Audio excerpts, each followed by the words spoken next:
I'd like to call this Education Committee meeting to order. All right, is that call to order? Yes, sir. Call the Education Committee meeting to order. The minutes are on your desk, been handed to you by our county attorney. You get a second to read over. Second. All those in favor? Say aye. Aye. I know we don't have any opposed, right? Miss Sonia will not be here tonight. She's got another obligation. So I'm gonna turn it over to Dr. Wright and Mr. Michael. Hang on just a minute. I'd like to call the Budget Committee meeting to order as well. Minutes are on your desk. Motion to approve. Second. Have a motion and a second to approve. Any questions? All in favor say aye. Aye. Opposed, same sign.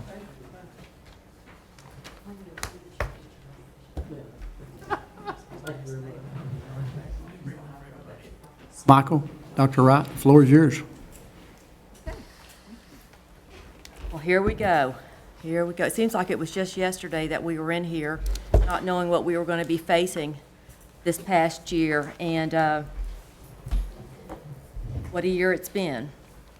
I want to acknowledge, as far as in the back, we have several of the board members here. In fact, I think all but one that couldn't be here, no, two, but Jamie Farrow, John White, Linda Armstead, Bill Robinson, and Larry Tomlinson, and then your next new director of schools, Jeff Luttrell.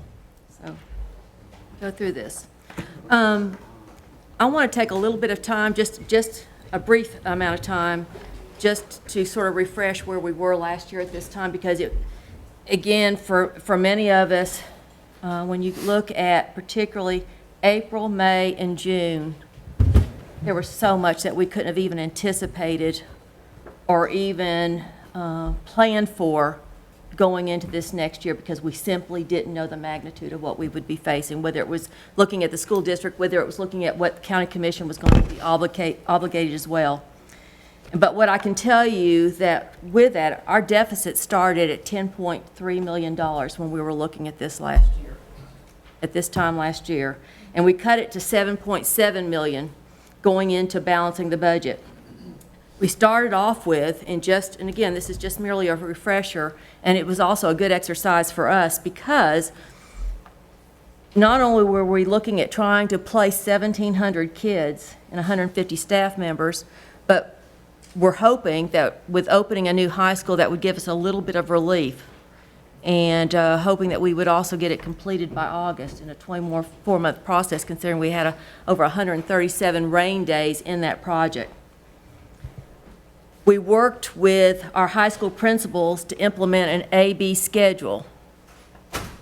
An A-B schedule almost on every other day, because we knew that with anticipating going into the school year, we were going to have to not go into a traditional block, simply because of the sheer number of students that we would be working with, and the need that when they first came in, that we would be looking at needing an additional 41 positions. And that's with trying to staff and doing a round robin from 4 high schools to staff the 5th high school, not even taking into what they would need to fully implement and staff, and then with a block schedule at that time as far as looking at additional elective programs. That would save us $2.5 million not doing that.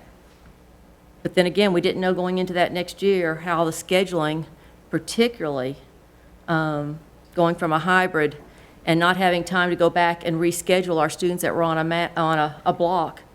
They were scheduled for 4 classes one semester, 4 classes in the other, and then moving into the hybrid, they were carrying 8 classes, which was harsh and hard, not only for students but for staff. The positions were to staff a new high school and to add to the additional positions at each of the existing high schools. Each school had to pare down staff just to staff that new high school. And then we had to staff a virtual school, kindergarten through 12th grade. We didn't anticipate that, and we did that out of existing staff. That was not out of new positions. So we went from $10.3 million, starting the deficit, down to $7.7 million. We then had to make a difficult decision, which caused a lot of angst when we got into the school year. We deferred our ELA, English Language Arts, textbook purchase last year, which would have cost $1.2 million. With a reminder that I stood in front of this group saying that the full adoption would be due fiscal year '22 at $3.5 million. So we went into this year with making do with what we had, did not adopt that first initial ELA budget, but with a reminder that we would need those additional English language arts textbooks, K through 12, looking at $3.5 million. This then reduced the budget, or the deficit, from 7.7 to $6.5 million. At the time, we requested the mayor and Aaron would need to verify for the county commission as recommendations for the county commission to fund the fiscal year 2021 general purpose school fund budget without raising any taxes for fiscal year 2021. That was not the time and the place, even though we had been somewhat, very softly, told that last year would be the year that we would get not only the funding that we would need, because the last 3 years have been really, really tight. We knew that. But last year was not the time because none of us knew what we were going to be facing. We then requested that the debt payments of the general purpose school fund be picked up by the general debt service fund, which was $1.9 million. We then deferred payment, and this was one that we really, really had reservations, but we had no choice. Deferred the payment into the employee insurance fund, which was $3.6 million. Still trying to cut that deficit down. The debt payment and the deferring the employee insurance fund payment covered the costs of not terminating or laying off 95 teacher assistants, which was $3.1 million. Coaching supplements, that was something that was up there as well, as far as all of our coaches, looking at taking the supplements just simply because we were trying to balance this budget, which would have been an additional $2.1 million, and then stipends for mentors, coaches, and portfolio reviewers, that was around $350,000. This cut the amount of funding needed to fund the general purpose school fund from around $5.5 million to $0. By that debt payment and the deferring our insurance costs, we didn't have to terminate employees or abolish positions. And particularly when you're talking about those teaching assistants, those are the support staff people that help, whether it's special ed, whether it's looking at tutoring, whether it's looking at hand-in-hand, particularly K-5, that was really critical. After the budget was approved, the state, this is in June, the state cut our BEP funding in June by $1.6 million. This was after our budget was approved. It was a lean budget. They cut us $1.6 million. And it wasn't just us. It happened across the state. The loss of 2 schools, the ensuing pandemic, wasn't something we could have anticipated or budgeted. I know that then there will be some questions that we'll certainly talk about tonight, particularly with some of the federal dollars that came in and some of the questions as far as looking at that as possibilities. And as we get through here, I'll talk about that. But the ESSER funds, again, and again, that's the elementary, secondary emergency relief money. It comes under that CARE Act. It's very specific to school districts, and we'll touch on that. So in front of you, education budget, you do have a notebook. Michael's going to take you through the budget piece. You also have a tab in the back for miscellaneous that we'll touch on too, as far as looking at our portion as far as our per pupil allocation. You also have the documentation coming out of the comptroller's office, how that is calculated, and when you look at by county and by district, you'll see that Williamson and Wilson County are there at the bottom. And again, that's not something we prepare, that comes straight from the comptroller's office. And so you have those other documentation in the back of that, and then we'll be ready to answer any questions that you might have as well. But at this point, I'm going to ask Michael to walk you through the budget as prepared, and then we'll go over a needs assessment.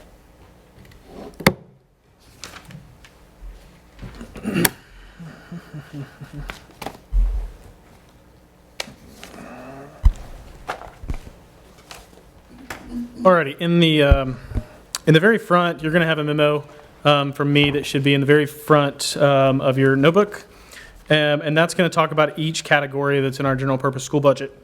Before we go through each category, I want to start off by saying we were directed to bring a status quo budget, And we have done that, and actually a little bit better. So our current deficit of the budget we're under right now is $6.8 million. And then the budget we're bringing to you tonight is $4.6 million using fund balance to balance our budget.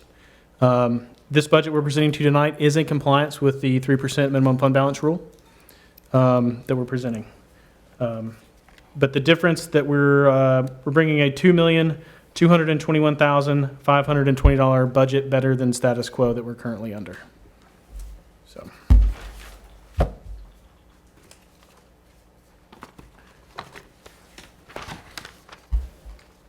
So I'm going to walk through the changes from this year's budget to last year's budget. And we'll kind of go by category, and I can take questions on each category as we go through. But if you'll flip through to, there's a 141 Expenditures tab, and then we'll walk through it and we'll talk about any changes from this year we're currently under to what we're proposing for next year. So the first category is going to be regular instruction.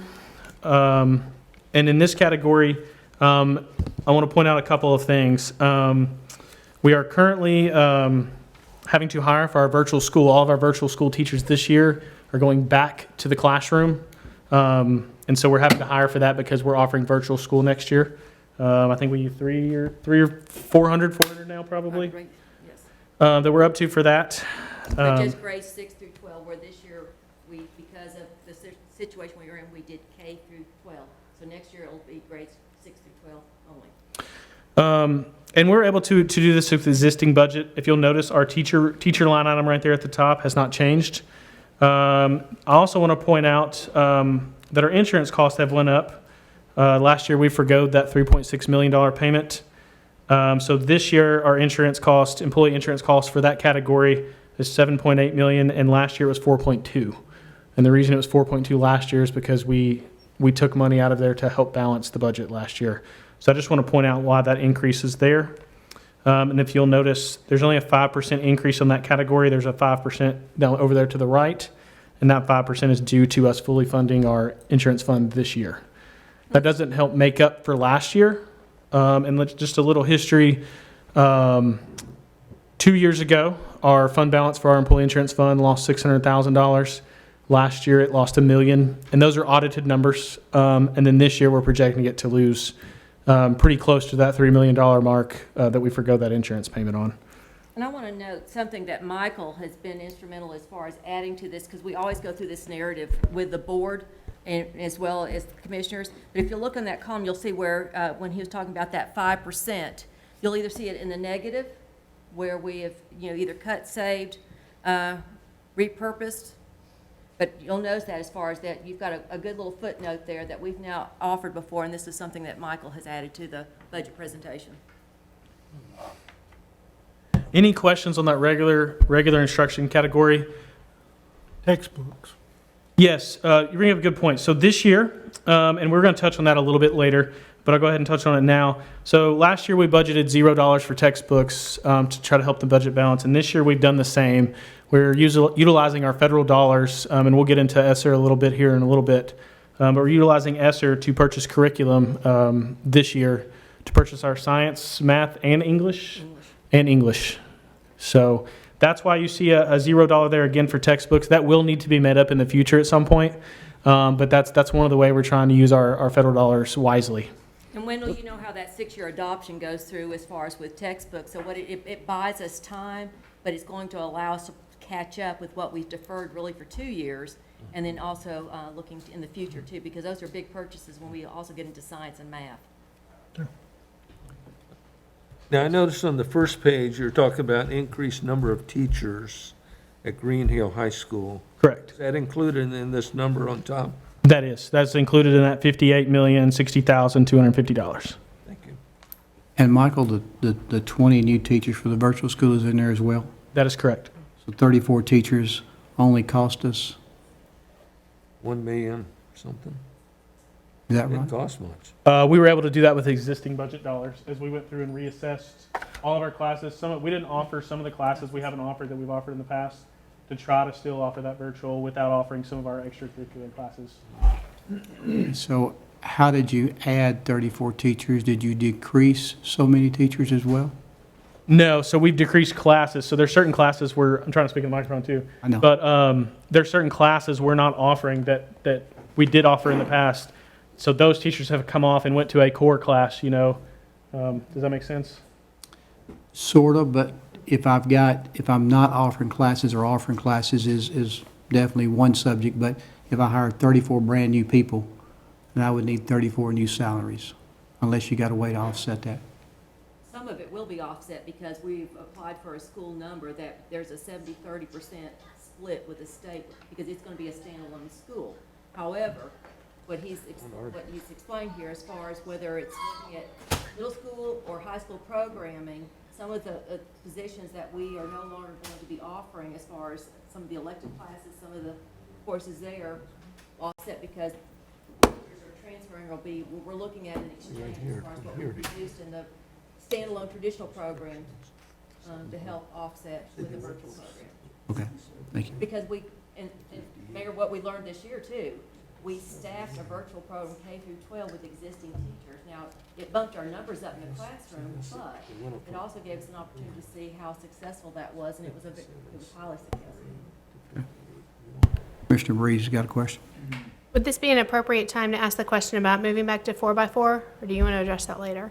I can address it right now. Okay, so I've been asked by several constituents about where the money came from to be able to move back to 4x4, because I know last year when we shifted to the AB, which I know you addressed it earlier, but I think there was a budget implication of about $4 million is what we were told.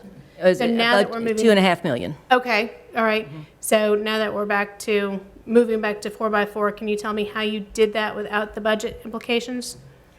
Well, and part of it, going back to as far as when every spring is when you start planning and looking at as far as your master scheduling for high schools. In addition to that, we also knew we had to staff an additional high school, and the first thing we did was reduce numbers as far as looking at where you either had an overage, a duplication, whatever, so we could help with Green Hill High School, but we still came up short with that. With looking at what would have been the requests for new teachers, plus the staffing for Green Hill High School, it was going to be right at 40 additional positions. And you're talking about 5 high schools. Right. And so 40 additional positions would have been right at $2.5 million. Well, knowing what we were facing, it was one of those things you're going to have to make do with what you have. Right. And so, and that's what we did. And it was, again, with a lot of criticism because it not only bumped our class ratios up, even with looking at that hybrid model and then moving into a traditional. So we get past that and we're still looking short. There were additional teachers hired due to growth because we continue to grow at several of our schools and we still have to maintain that ratio. When we get into this spring, and I'll make no secret, there was a lot of uproar and concern about what will next year look like. We want to go back to the block. High school teachers particularly, because you're looking at them carrying 4 classes or 3 classes out of 4 by semester for a total of 6 classes out of 8 that students can take. And there were some really interesting conversations with the high school principals, and with it being that how can you make this work, and I should be looking to both sides, how can we make this work? And that was the question I posed to them, with existing staff. The other thing I asked them to look at, we had a lot of elective programs that had been on the books for a long time, and some of it was teacher preference as opposed to, is there really a need for some of the classes? And that's the beauty of a block schedule. It allows you to build your elective capacity. You meet your core requirements for graduation, and then you can see students that literally major, whether it's in band, choral music, arts, any of the fine arts, and also looking at what they can do as far as just in career and technical education. The block is a great scheduling model. However, it takes more teachers to staff it because when you're looking at students taking 8 classes over the course of a year, teachers are only teaching 6, 3 and 3. In a regular traditional schedule, Ms. Breeze, you're looking at, depending on the day, you could have 6, 7, or 8 periods economy of scale, you're going to be able to use fewer teachers, but they're going to teach more periods in a day, and that's how the master. So, a lot of work through that, and they came back with master schedules showing how they could make that work with existing staff, not counting what they would have to, as they continue to grow. And Lebanon High School is one of our examples. It continues. It's one of our fastest growing high schools right now. And so with that, excuse me? What's the attendance right now? The enrollment right now is right above 1,800. They're gonna 1,900 to 2,000 when we open the school year. And part of it simply, as far as when you look at some of the new communities that are being built in and around, it's adding to that population growth. So needless to say, Lauren, they met the challenge, they cleaned up some schedules.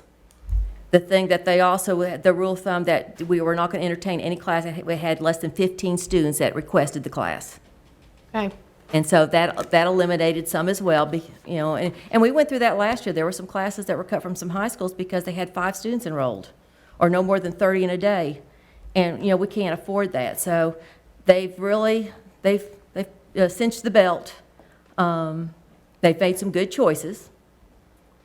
But the thing that I also charged them with, that we can't go back to as far as not making sure that we make good use of that extra instructional time. A class will go anywhere, it depends, as far as from 75, and the old tradition was 90 minutes per class. For some kids, that is deadly, unless you have a teacher that's highly engaged.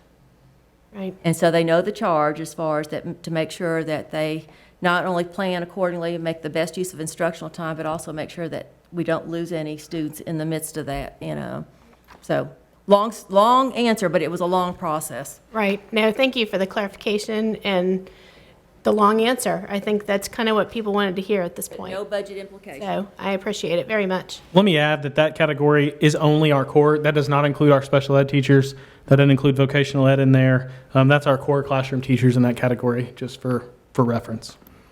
Michael, if you could explain to them too, the other contracted services, how in 2020 it was 701,000 and it went to 75 because of 2020, I'm sure, but how does it go to 416? So some of that is some of our testing software that we had to purchase. That was a pretty expensive software that came on the books. Right in there is a revised budget. That budget amendment was taken before I got here. So I do know that's what that was. And we are continuing to purchase that. The state is supposed to be coming out with a free version. They've been promising that. They just haven't done that yet. And the free version is that we're required to have a universal screener. And that's something that we purchased 6 years ago and have used. The state came out last spring and said that they would find a universal screener since it's required and that they would pay for it. Well, we're getting ready for next school year and they've yet to identify what that universal screener might be. So, just in case. Thank you for that. Any other questions on that category before we go to the next one? So the next category is our special ed category, 71,200. It has no new items. You'll notice a 2% increase, and that is going to be due to our LOE increases that we have to pay, our salary table adjustments that we would have to pay for, like our EAs, for example, would go from $9 to $9.25 an hour, those types of things. But there's no new items, no new positions there, just an increase in those salary schedules. Any questions? And LOEs are levels of effectiveness as far as our teachers, as far as looking at based on observation, evaluation, and 1 through 5, and the majority of our teachers are levels 3, 4, and 5, with many of them in the 4 and 5 range, which is on top of their salaries. And level 4 gets $900 additional a year, a level 5 gets $1,100. And those amounts are included on that first memo page where it talks about the certified staff and those pay raises ranging from $400 to $1,100.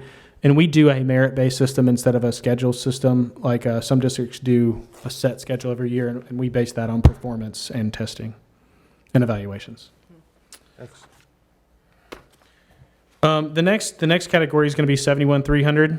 The only change we were able to make here is that actually the budget actually went down 2%. So we did go through, let me add, I should have said this at the beginning. We went through over, me and my staff, I went through over 7,000 to 8,000 lines of expenditures, and part of making this from scratch. So you will notice some categories have went down 2%, and we did try to be very good stewards of the budget. But here are the only changes. We're adding one new CTE teacher for Watertown Middle, so they can have an ag class there. They're very excited about that there in our ag department, or our CTE department does a great job. But that'll be the only change in that budget. And add to that, years ago, we had a CT, or what we then called it vocational education in our middle schools. They did away with it about 10 years ago. And we are now seeing not only the request for it, but the state's coming back and now offering grant money. We're pursuing a lot of that so we can push that CTE career path down into the middle schools where there's a lot of not only interest, but we can start that path where they can just more or less transition into high school with things that they have a great deal of interest in. So you'll see more and more of that as we apply for grants that we've been very successful to date. But other than that, there is no changes, nothing additional in that category. The next category is going to be 72,110. That's going to be our attendance category. If you'll notice, that is a 0%. That category did not change. Almost to the penny. I think it increased based on a retirement amount that the state gives. It increased like $100, but that's 0%. So nothing is there. That is status quo. The next category is our health services category, 72,120, and again that category went down 2%. We also, I do want to point out, you'll notice there's a supervisor director line item that looks like it's new. That is not a new position. If you'll notice, the other salaries and wages line item dropped by that amount, and that is us, as we went through all these lines, we were classifying positions where they needed to be classified per the state mandated chart of accounts. But that is not a new position. So the next category is going to be our other student support. Again, that category went down 4%. There, 71. That category also did not have any new items, no new positions. And that category is going to house things like our guidance personnel. And then it houses some additional testing software that we're required to purchase. Are we going to have fewer guidance counselors? No. We have we've budgeted status quo and guidance counselors. Lauren, did you have a question? I do. Can we go back one page to the health services real quick? Well, you're doing that, Wendell.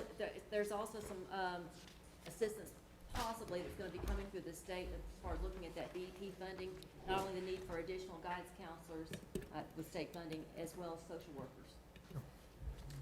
Yes. She just kind of clarified my question, but it was about nurses. Because I know there was a bill that was put forward at the legislature for both counselors and to change the ratio, and the same thing with nurses for BEP. And Well, sadly, I should know if it passed or not, but you probably do. So do you know if that passed and if that helped? not yet. You know, okay. But when they get through it, the thing is that they're having to really look at the smaller and rural districts, and even some of the larger ones. The ratio for nurses, as far as that BEP payments, one per 3,000 students, one nurse Right. for every 3,000 students. Well, that, we would only qualify for 6 nurses if that's what, we went by just state funding. Yeah. And we're fortunate that we have 25. We're covered. And we pay above what the state says we should pay nurses. I just want to point that out as And well. I don't know how we would have made it, particularly this year without them. Absolutely. No, I was just curious if that additional state funding came through or not, because I think they were trying to change it to one nurse for every 750 students, I believe is what the ratio was going to be. And it was the same thing with counselors. It was not in our BEP estimate yet that we Wasn't got. yet? no. Okay, that's what I hadn't But seen. now there can be additional changes, but it was not, when the state sends out our BEP estimate and calculation, it was not in there currently. Okay, thank you. Gotcha. Okay, thank you. So we went through other student support guidance. The next one's going to be instructional support category. If you'll notice, it went down 6%. One of the reasons for that is we had an empty position that we chose not to fill to try to help the budget. So you'll notice There's a supervisor director line item, and that went down. Nobody lost their job. We just had an empty position that was in last year's budget that we did not fill.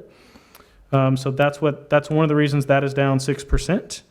Other than that, I'm trying to make sure we didn't, other than that, there's no new positions or nothing new in that category. And you won't fill that position? And you won't? No, we will not. It is not in the budget. That's one of the reasons that went from $1,028,000 down to $940,000. Much of it, we can see replication in other departments. The next category is special ed support. The only change we made in this category is, if you'll notice, the supervisor director line item went from 95 to 215. However, assessment personnel dropped from 400,000 to 270. Again, we moved somebody out of that assessment personnel line item up to the supervisor director line item because that's where they should have been classified. But as you'll notice, there's 0%, no increase there for that major category. So there's no new positions there and no new items.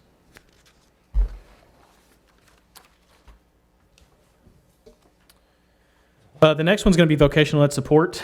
That one, it shows it went up 53%.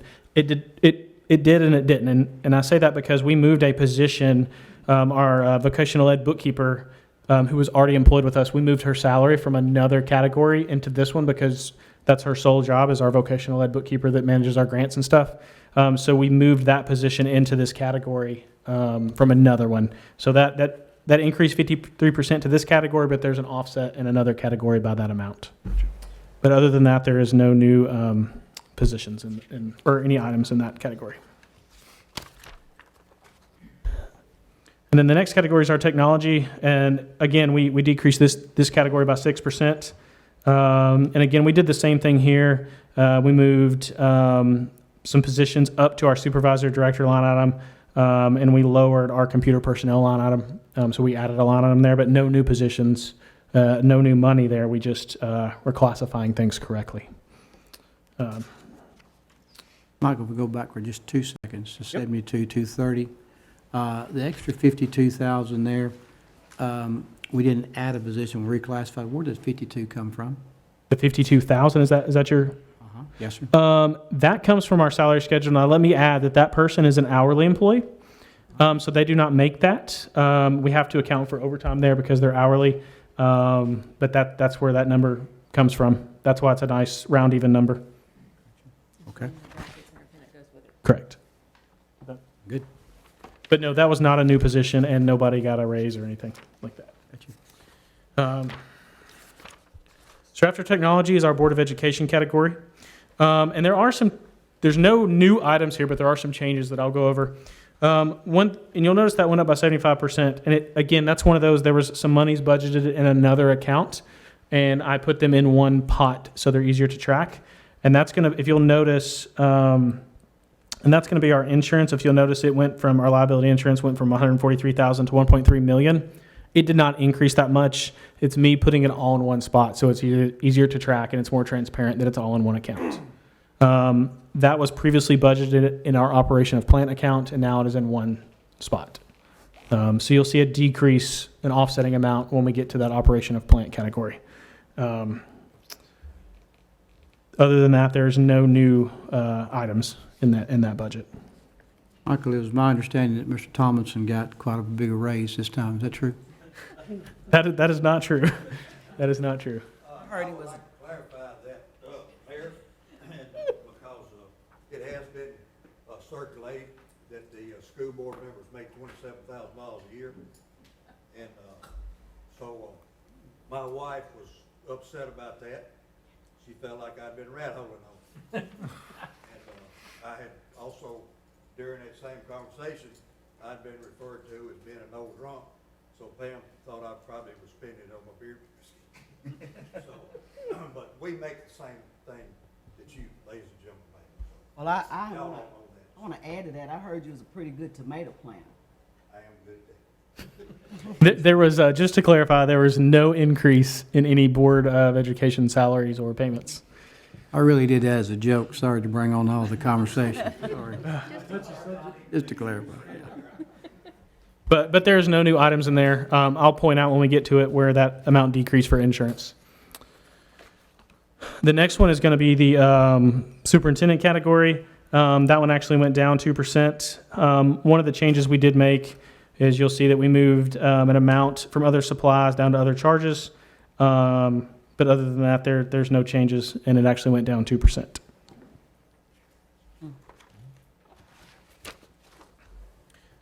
The next one is going to be our principal category, 72,410.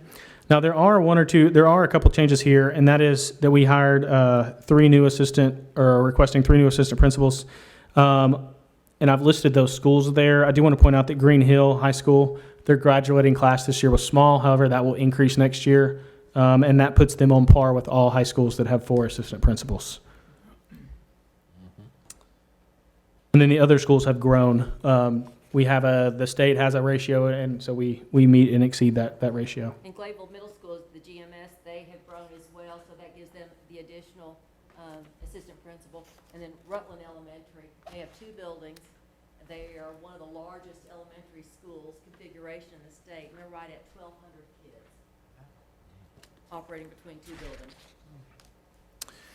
So that is the change. That is the change right there in that line item, and you notice it did go up only 3% with adding those 3 positions, but there's no other changes in that category other than that.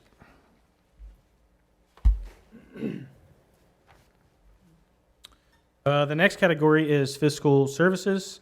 It did go up 6%, but it went up because we moved a position.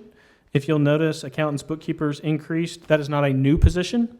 That is a position that was budgeted in instructional support, but that person was doing finance duties, and so we've brought them under this category because it's more descriptive, and it's where the state chart of accounts says we should budget them. But again, that is not a new position. And then the only new category there is an in-service staff development line item, and that is for my CPA license. You need to, and have to maintain. Yes. The next category is human resources. And this, again, this is a theme, but we did not increase this line item. There's no new positions. It's increased due to a position. This person was working in the HR department, but they were budgeted in another category. So they needed to be budgeted in the human resources department. Other than that, the only other thing is an in-service staff development line item. And again, we have 2 attorneys on staff that currently have a law license, and this allows them to do continuing education and things like that. And we did try to offset that by reducing other amounts. But nothing new there, no new positions. The next one is operation of plant. And if you'll notice, on that category, it went down 7%, but if you'll notice, building and contents insurance dropped from $764,000 to 0, and that's where we moved all of that to that increase I was telling you about earlier to one pot, so it wasn't spread out among multiple accounts. Say that again. You'll notice our building and contents insurance went from $764,000 to 0. We did not lose insurance. That is where I moved all to one pot, so it wasn't spread out among multiple accounts. It's easier to track in one spot to know exactly how much we're spending on that. And then it also makes it easier for all of us as far as where you're looking at where Michael has literally not only reclassified, but putting in the proper accounting lines. It's made it easier for us not only to follow it, but to also be able to explain it. Gotcha. Thank And you. it's been shown as liability insurance on the other. It's on the Board of Education page, I think, isn't it? Yeah, it should. I'm going to go read the account to you, but Seems like it's 2 different things. but it's all under the same premium policy that we pay to the Tennessee Risk Management Trust, and so it's all in one bill that we get. But that's just that I don't name the accounts. Those are not my names. That's the state comptroller's office that names the accounts. I don't pick the names. Okay. Yes. All right. This is a constituent question, but I think this is an appropriate place since it's got the electricity line item here. Green Hill High School has the lights on 24/7 pretty much. Is there a reason for that? I mean, you drive by on a Saturday night and the lights are on inside the building, everywhere. Is there? Well, we have a system which controls as far as, We also have janitors in there at night cleaning, so they're Okay. motion censored, so if the janitors are in there cleaning at night in the classrooms, they will come on and off their own sensors. But I do know they clean our central office at night. I'm working till 8 or 9 o'clock, and they're in the building, that's when they're cleaning the classrooms and the bathrooms and stuff like that. Okay. At night. I guess it's sort of, I was sitting there thinking, because if you go by many of our Right. buildings at night, you'll see the lights on, Right, particularly the larger, the high schools particularly, right. That's when they get out the floor machines and do the buffing. buffing and waxing and the scrubber machines. That makes complete sense. Like I said, I was just asked this question, so I But figured. when they walk through a hall, they're on motion sensors. So let's say that as they're walking through the building back and forth to the janitorial closet, even if they're not cleaning in that hallway, it'll click on so they can see to walk. And also Okay. maybe a good security. Thank you. There are some lights that are on for code too, so. Great security. But everything That- in our buildings now is motion sensor, so. That makes sense. Like I said, I've been asked the question, so I thought being electricity is a line item would be an appropriate time to ask I you. was going to say something about the football lights or something. Oh, no. No. The next category is our maintenance category, and it almost stayed the same to the penny. It's 0%. Nothing had changed there. No additional positions or anything. The next category is transportation. That does not include any new items. Again, it increased 1%. And that's such a small amount out of $10 million. I'd have to go through it. Could have been a retirement amount that changed there, but no new positions there. So you're saying we're not gonna get any new buses? The buses? No. So if you'll look in the bottom category in transportation equipment, there's $1.2 million that was budgeted there last year and this year. That is still there, and that is where we will replace our buses that are state mandated as we replace them on the schedule. And then that comes in front of you every year as far as, because we're on that cycle of how we replace. That's the reason why I asked the question, because I know we're on a recycle of in and out, so. We'd like that to be a little more. However, again, we were told to bring status quo, so I kept it as close as I possibly Smart man, could, if not better. smart young man. But yes, that's what that line item is at the very bottom right there. The next category that you're going to see is our capital outlay expenditures. That was a COVID grant. We will not get that this year. So that's why it went from 423,000 to zero. That was where the state told us to budget that this current year, and we won't get that next year. So May I ask one question? I'm sorry. no, you're Going back to maintenance of plant. I know operation of plant, is that, or maintenance? Maintenance. Okay.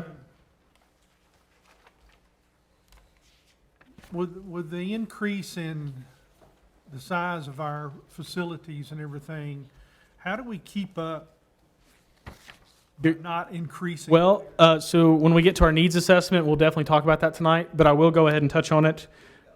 Right now, we currently have 21 maintenance positions, and we do have some of those retiring. And I will say, one of the first things, I think I walked into Dr. Wright's office after the first week of being here, and I was surprised that our maintenance department was so small. We have less than one maintenance person per school and per facility. We have 21 maintenance technicians or personnel. But we'll touch on that definitely in our needs assessment. And again, I did not prompt him. But when I came here 7 years ago, we had 21 staffing the maintenance department. We have 21, and again, when we look at retirements, as far as looking at that rotation, we now have 24 campuses to maintain. Well, I understand maintenance department kind of liked me because they knew I would do stuff in my building that nobody else would do. So, but I know, okay, never mind. With the rest of them. They are stretched thin, I'll say that. Good, they're so good. Sorry, we touched on transportation, touched on that. The next one is going to be our community services budget. We have no new items in here. However, we did have to reclassify some people to what they were actually doing and what program they were working on. So 73,300 and 73,400, both of those categories, they kind of offset. One looks like it has an increase, one has a decrease. The decrease in the others is percentage-wise smaller. However, the dollar amount's bigger, so a 6% decrease out of 1.4 is very similar to the 25% increase out of a $400,000 budget. So we did move some salaries between those or some personnel, but no new positions. And and nothing, no new items, and no new programs for those two categories. The next thing I want to touch on is our capital outlay line, and that's where we do things like roofing costs, replace HVAC units, things like that. We have reduced that to zero, except for our Safe Schools expenditures. That's a grant that we have revenue for. So that went to zero. Last year, the budget for that was $1.1 million, and we've reduced that to zero to try to get as close or better than a status quo budget. I will say I don't think that's sustainable, but we had to make cuts, and that's a cut that doesn't affect a program, and it doesn't affect personnel Or students. or students. Till the roof starts leaking, then I thought we also had that on a recycling program, reoccurring program. we have a plan for that. It just needs to be funded. Gotcha. Cover that too. And then the last category is our principal and interest. It's our debt category. It's set in stone what we have to pay there. There is an increase in principal and a reduction in interest, and that's just due to the way debt payments are paid off. But those are set in stone. I will say our total debt on the books this year is $2,036,487. And that is it for 141. Any questions before we get into any other funds? Go back to the page right before that. You said it reduced down to zero. Yes. Let me get to that page. Reduction 83%. But Yes. it's on 109. Well, I'm saying we reduced our capital outlay. That $190,000 is a Safe Schools grant, so it has revenue that offsets that. And we have to budget for that, in that category is where they tell us. But we have a Safe Schools revenue on the revenue page that offsets that. So we've reduced everything else out of there that doesn't have a revenue corresponding with it. And that's a grant, so, that we get every year. So like that $190,000 I couldn't spend on a roof or something like that. That's designated strictly for what the grant says. Page 2 of-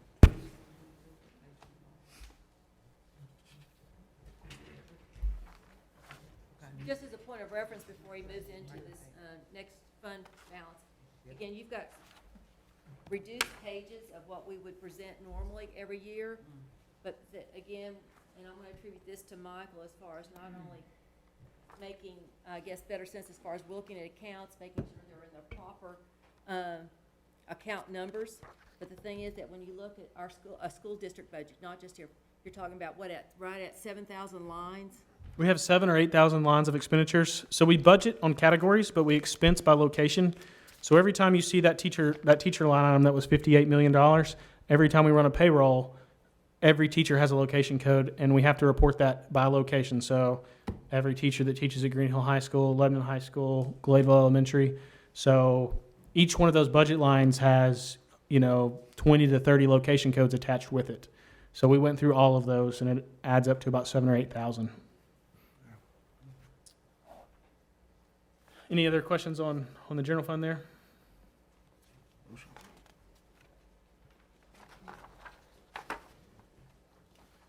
So our next fund is going to be our federal projects fund. Those are the grants. These amounts will change in July and August when we get our carryover amounts. But these are all federal revenue. Some of those pass through the state, but they all originate at the federal government. That fund balances. It has to balance by statute. It has to. But you'll see the revenues on there of the grants that we get or that we have gotten that we're budgeting for. I will say, just this past week we got an additional grant. So that'll come as a budget amendment to y'all in July. But that fund balances, and when those are restricted, we can only spend those on what they tell us. But that fund does balance. Any questions on that? And just, and again, for example, as far as the grant that we just received, it was for $759,000 for an innovative high school grant. We were one of 21 school districts that received it. And so with that, again, as Michael just said, he'll come to you as an amendment. And could you also include what we can use it for, exactly what it can be used for? Yes, when we bring that amendment, we'll include all of that. You'll also see next month a budget amendment coming from us in June that'll be specific to 142. But all of those amendments in 142 are actually pre-approved by the state on the state's website. So before they even get to our board or the commission here, they're already, we get multiple, they send it back to us multiple times when they don't like something, and they're very specific on what we can use it for. But yes, we will do that. And I think we received two more. We received the Civic Seal grant for $20,000, and some of it comes in at different times. We were one of 61 school districts that received it, and it was one of the largest awards. So we'll bring that together so you'll see a list of what's just been compiled really in the last 4 weeks. But you will see something in June in the next 2 weeks. I think our meeting is June 7th. June maybe. 7th. So you'll see something after that on that. But let me add that that's the nature of the Federal Projects Fund. We budget what we think we're going to get. It's even more of an estimate than our regular general fund because they send us back revisions in July or August based on what we finalized spending in June. And so we always bring a budget amendment back in July or August once they give us our final amounts. Thank you. The next fund after that is going to be our Cafeteria Fund. The only thing that's changed is in years past, you'll notice that revenue on that fund is showing 0 for lunch payments and 0 from income from breakfast. And that is because this year and next year, up until June, the USDA is providing reimbursement for lunches. They set that cost. So essentially everybody is on free and reduced lunch, if that makes sense, kind of in layman's terms. But you will see a USDA lunch program revenue has almost doubled, went from 2.5 million to 4.7 estimated revenue, and that's because they increase a certain cost per every meal. That's what they pay. We can't control that at all. But on the, and which that is really good news because that's something that's going to be offered across the country, free breakfast, free lunch. There's no distinction between those that are economically disadvantaged or those that have the ability to pay. Everyone's going to be treated that. However, on the flip side of this, and it's one of those unanticipated consequences that everyone's going to be facing, why is there a need to fill out the paperwork that gives the allowance as far as for those free and reduced lunches, which is also how it is calculated for your Title I programs and other federal programs that we're dependent on. So that's one of the things that when they pass this, it's like, oh, we didn't take that into consideration. And again, we're going to be one of those districts that if we don't make sure that we get that paperwork completed, regardless of everyone getting it really will hurt our Title I programs dramatically. That's one of the reasons us and Williamson got way less of grant money than any of the other counties. For example, where I came from before here was Murfreesboro City, they actually got just as much federal grant money as we did for the CARES Act, and they have half the number of schools, but they have more on free and reduced lunch. Well, it's really great to know that they're gonna deal with us on USDA free and reduced lunches, because I hate to see a little kid sitting there starving and, you know, they gotta have an apple or a bologna sandwich or So whatever. now they get breakfast and lunch. Again, this fund is balanced, our cafeteria fund. It is balanced. We're not requesting anything additional for that fund, and nothing has changed other than that change I just told y'all about. Other than it's still very hard for us to hire cafeteria personnel. Or So, anybody right now. yeah. The next fund that we have is going to be our extended school program, our after-school kids club fund. There's nothing new there, no rate changes. That fund balances as well. Nothing new is there. It balances and no new rate changes for anybody. And then the last fund that we have that's budgeted is our capital projects fund. I do want to point out one or two things on it. It is going to show a very large deficit, and to be specific in your packet, it's going to show a $46,600,000 deficit. That is because part of our insurance settlement came in this budget year, and we will be spending those funds next budget year. So just a timing difference there on accounting years.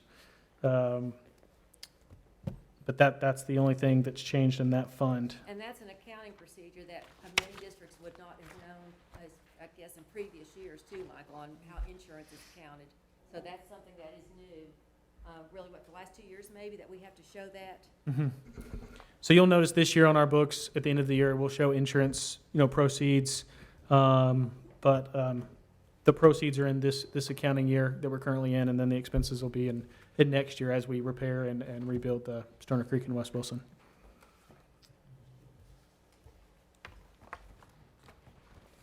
That's all the funds, all of our budgeted funds. Any questions on those before we get into the other miscellaneous items?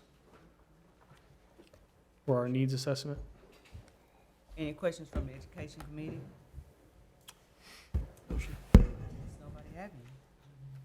We can, I think at this time, if you want to make a motion from both different committees to accept the status quo budgets.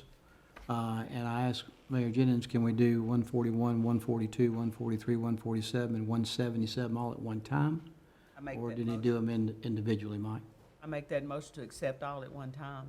I can second. Make a motion for budget. For education, I can't. Right, and I'm second, education. You can vote. All those in favor? Aye. Opposed, same like sign. Thank you.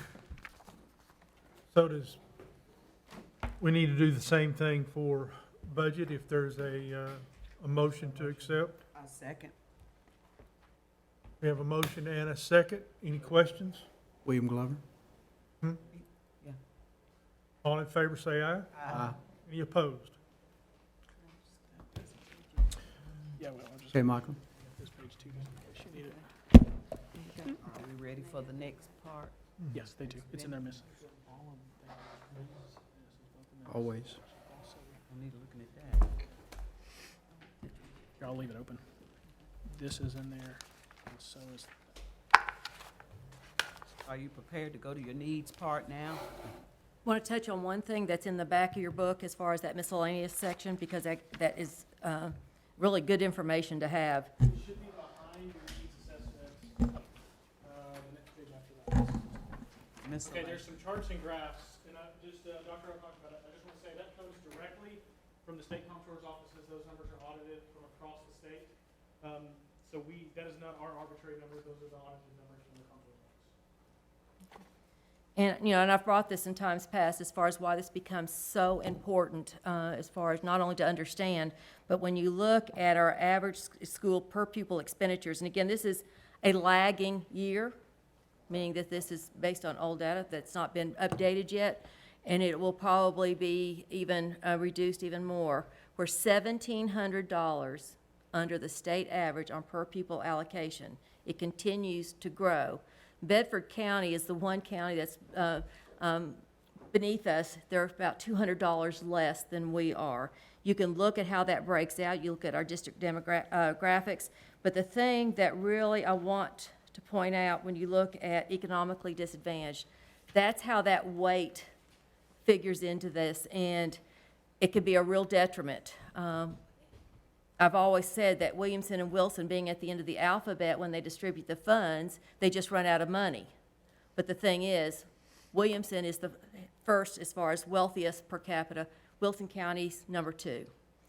And that really, it hurts. It hurts us because when you look at that economically disadvantaged as they distribute funds out of the state, that sliding scale, that ability as far as what the state will provide as to what they see as what the local ability to pay starts getting skewed, and we're seeing this disparity as far as the funding. And we also saw it, when I brought this up at the last commission meeting, we saw that with the ESSER funds that came out and were distributed. And we had much smaller districts that received anywhere from double to 3 times the amount that we received because it was based on economically disadvantaged.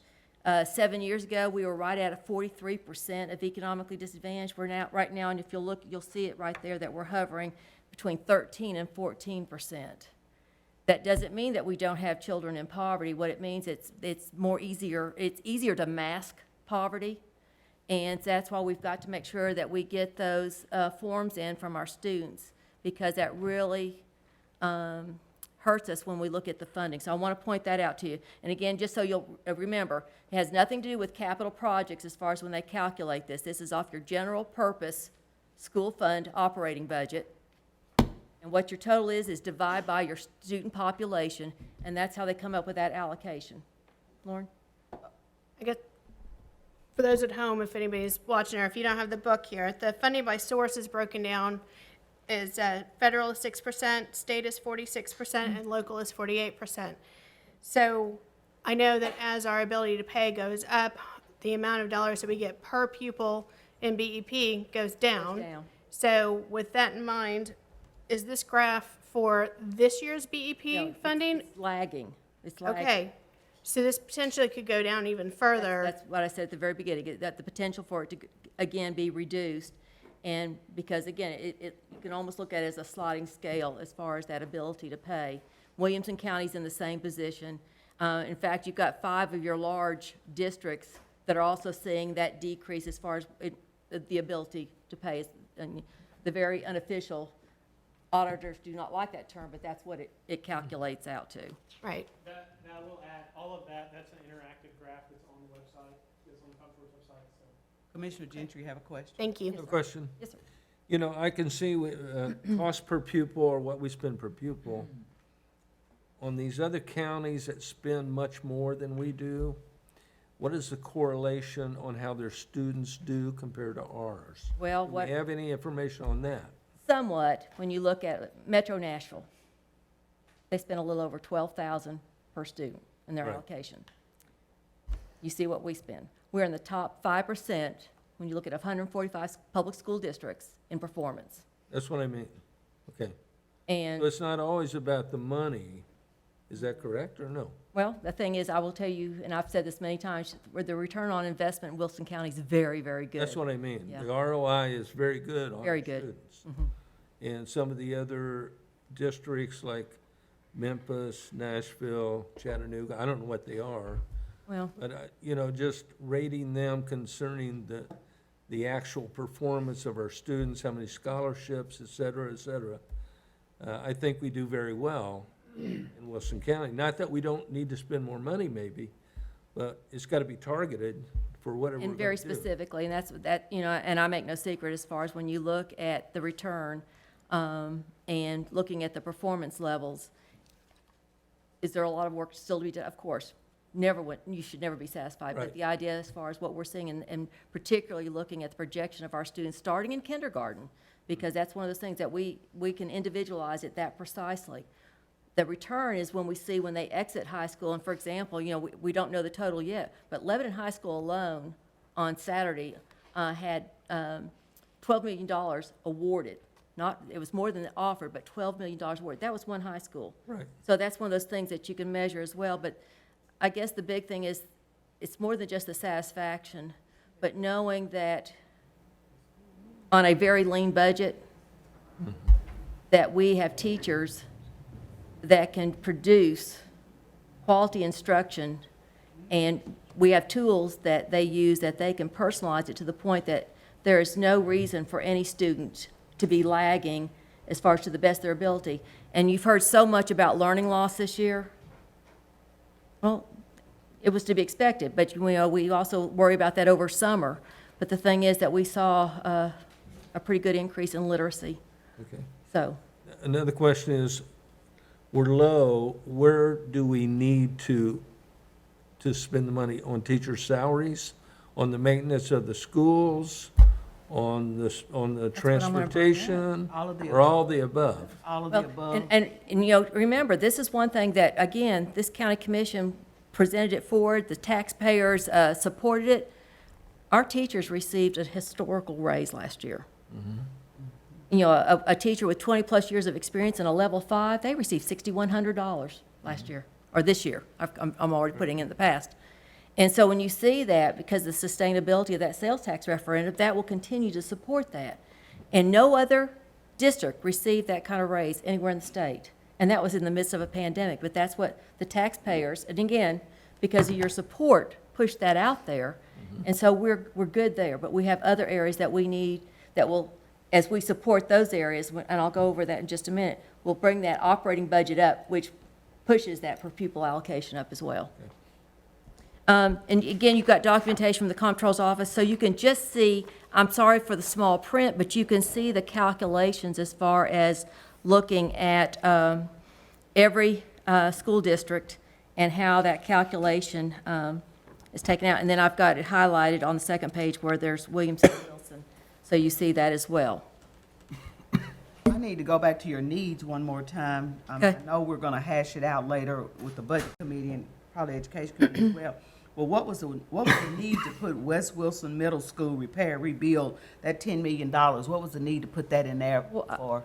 I mean. We haven't is the talked about that insurance yet. Not enough? Jumping We ahead. haven't talked about that page yet. We haven't talked about needs yet. Oh, I got ahead Yeah. of it again. Gosh, I got one more question before you keep going. Kind of lost it, I'm sorry. yeah, you've jumped ahead on me. I'm sorry. Okay, I have one more question, and you may not be able to answer this, but, so if we're 1,700 under per pupil state average, do you know off the top of your head how much that is? Right now, Yeah, don't know yet until the calculations come out. Don't know. okay. I Can you give me a ballpark? I can speculate that, again, you're going to see a larger difference, just simply because of what has been coming in as far as the dollars into different budgets across the state. I'll say some counties, or Shelby County got $400 million for the CARES Act, that's gonna increase theirs. But I'll say if you take that 1,700 per student, that's gonna equal about $30 million. Okay, that's what I wanted to know. I'm rounding in my head. That's fine, that gives us a So look at ballpark. 30 million Okay, so, to- Well, the ESSER 1 was about a little over 1 million, ESSER 2 was a little over 5 million, ESSER 3 that we haven't received yet is 12.5 million. But right, when you look at, 400 million in Shelby, and Nashville received almost $500 million. right. So 31.4 million, Okay, roughly, if roughly what our. So- okay. So us, if we were trying to bring us up to state average with 1,700 per pupil, it would be $31.4 million Give or take around here in my head. annually in an operation budget. Okay, And it's it not, gives us a number. and it's not that we want to see that we're right at what the state average is, but we need to increase it because when you look at that operating budget, it's all the support pieces that go with it as well. So, because Ms. Stafford jumped ahead, I'm sorry. Hey, I saw that number and I just kind of like, whoa. I'm sorry. well, there's, I have a question, and yes, ma'am. I may have missed it. Now, all the teachers received a $1,000 bonus in June, is that correct? June 4th. Okay, that's the one thing I think that's really great. I think that is really excited all the teachers. And not just teachers, all employees. All employees, except me and the school board. Yeah, they made that known. And it's, so it's been questioned as far as why we're doing that. This has been an extraordinary year. People have been asked to do things that they never would have anticipated. And you're talking about almost a 24/7 across the board. And so not only well-deserved, but just recognition that in hard times, yeah. Well, thank you for recognizing that. So on the needs assessment, I'm referring to it as a critical needs. And I say this because and you've heard me say this commission's been very good to the school district. And when we look at our buildings, and as we looked at that need, the commission's been there. And I know that it's been, presented several times as far as that the board and the commission are at odds. I have, there's been some discussions, but nothing that you ever felt that there was not support. And I want to make sure that that is said, because I know that there's been many times that I've been asked as far as, boy, at odds. Well, but you know what? That's your due diligence. You need to ask those questions. You need to keep us in check. I would have been disappointed. So we are at the point now that really, when you look at where we have been as a county, when you look at as far as just the needs, looking at budgeting, we've had about 3 years that we have really had a tough time trying to, using the old vernacular, make ends meet. And it's now catching up with us. At the top of the needs assessment, we are respectfully requesting 5% raise for classified staff. Teachers are in a good place right now. They are certified staff. But when you look at classified staff, they have not seen a raise or an increase in 4 years. Some of them have waited for 4 years to get a 50-cent increase. I say this when you look at it would be right at what Michael's calculated at $1.5 million. But that would dedicate us looking into this next year. We need to do a pay study that with comparability with surrounding districts of like size, of where we are, and whether it's looking at transportation, food services, looking at maintenance, when you're looking at our educational assistants and the things that they provide every day, when you look at crossing guards, all the people that support the effort that teachers are doing in the classroom. And again, we are the 9th largest school district out of 145. So that 5% raise to get us through this next year where we can do a deep dive, I'm saying we collectively, Mr. Luttrell, but as far as looking at the next year, as far as what is the comparability with surrounding districts. And I will tell you, we're not there. But this is something they need. Our teachers were recognized this last year and will continue because that was a substantial raise. We've got to take care of the people that take care of us and keep our schools going and support our students. The second piece is the maintenance department. Came in 7 years ago with 21. We still have 21. I've never seen or worked with a group of individuals that put heart and soul and pride in what they provide in this school district. And I don't care what time of day or what the need might be, there's someone ready to go and check and fix and do whatever is needed. But we are stretching them so thin and paying them a pittance compared to when you look at the skill set. Now, we're never going to be able to even compete or even think about skilled craftsmen or the journeyman or anything like that. Many of them are retired. But as they retire, we're not going to be able to bring others in. And, you know, and it's no secret. If you look at what's happening, I mean, it's not just in Tennessee, it's across the country. We can't find people that come in and fill these positions. You know, it's like what happened with food services this year. We were all working as far as feeding our children. Bus drivers, that is a national crisis right now, national crisis. We can't compete with PFG down here that has an $8,000 signing bonus for anyone with a CDL license. And so the thing is that we are going to have to rethink compensation, but we're also going to have to think as far as how lean we are running some of our departments. And maintenance is probably one of the best examples that they cannot keep it up as we continue to expand our campuses. And right now, looking at comparability, 7 additional positions need to be added to that department at a cost of around $455,000. And the thing is, And that includes the retirement? Insurance.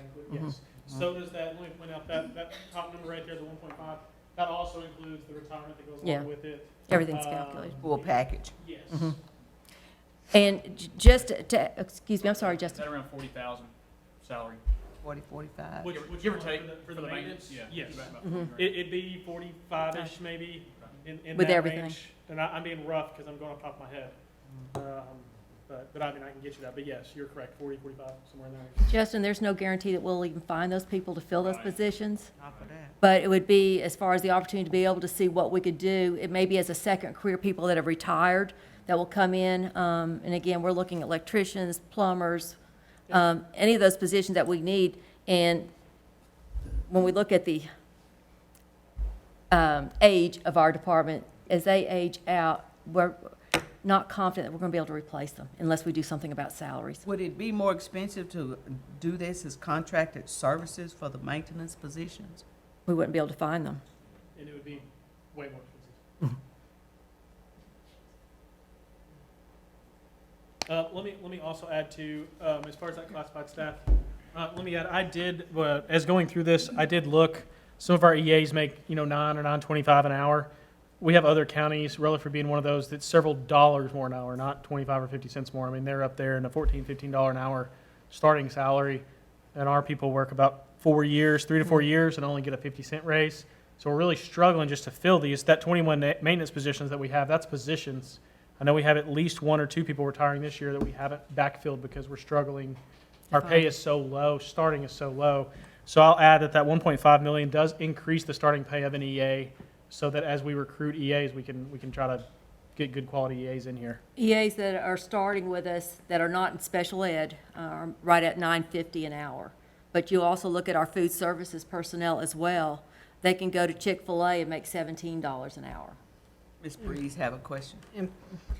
With the 5% raise, what does that equate to per hour on average? I know there's a lot of different ranges, There's but so many ranges. I have it on my computer, I don't know off the top of my head, because I did all classified staff for the EA, Right. for the bus driver. I'd hate to guess off the top of my head. so are we talking like 50 cents to $1 on average? Or are you talking a bigger raise than, He created a spreadsheet with every classified staff member, and you can pull it up on your, No, I'm just gonna. okay. I was just curious. So if that would there's- equate for like an EA to be Yeah. 50 cents to $1 an hour raise. Okay, And so what we're saying is, this gets us, it does not get us to comparable to other districts. What we're trying to do is a stopgap measure until we have time to do a study, where we study all of our EAs or salaries and compare them to Rutherford, Williamson, Clarkson, Montgomery, Sumner, Lebanon Special, Marshall City, where we kind of compare those, because I know they're much more. Right. But this is kind of a stopgap to try to get us till we get to that. That way, when we get to next year, when we do our salary study, that gap's not even larger. okay. I just wanted to know what 5% meant. And Lauren, the other thing we're Ballpark. facing, we have never been fully staffed, particularly whether it's looking at educational assistants and those that provide support, because again, our pay has kept us back on that. Right, They can go elsewhere and Our make more. starting cafeteria salary is $10 an hour. $10 an hour. right. Yeah, You know, it's 14 or 15 in other school districts, and even more than that at, like fast food. So we're just struggling to get anybody. that's why I worked in the cafeteria this year. We I literally was a volunteer at Green Hill High School, along with the mayor. So we served lunch. But that number touches all But- of those employees, not just, it touches Right. cafeteria, bus drivers, mechanics, everything. Right,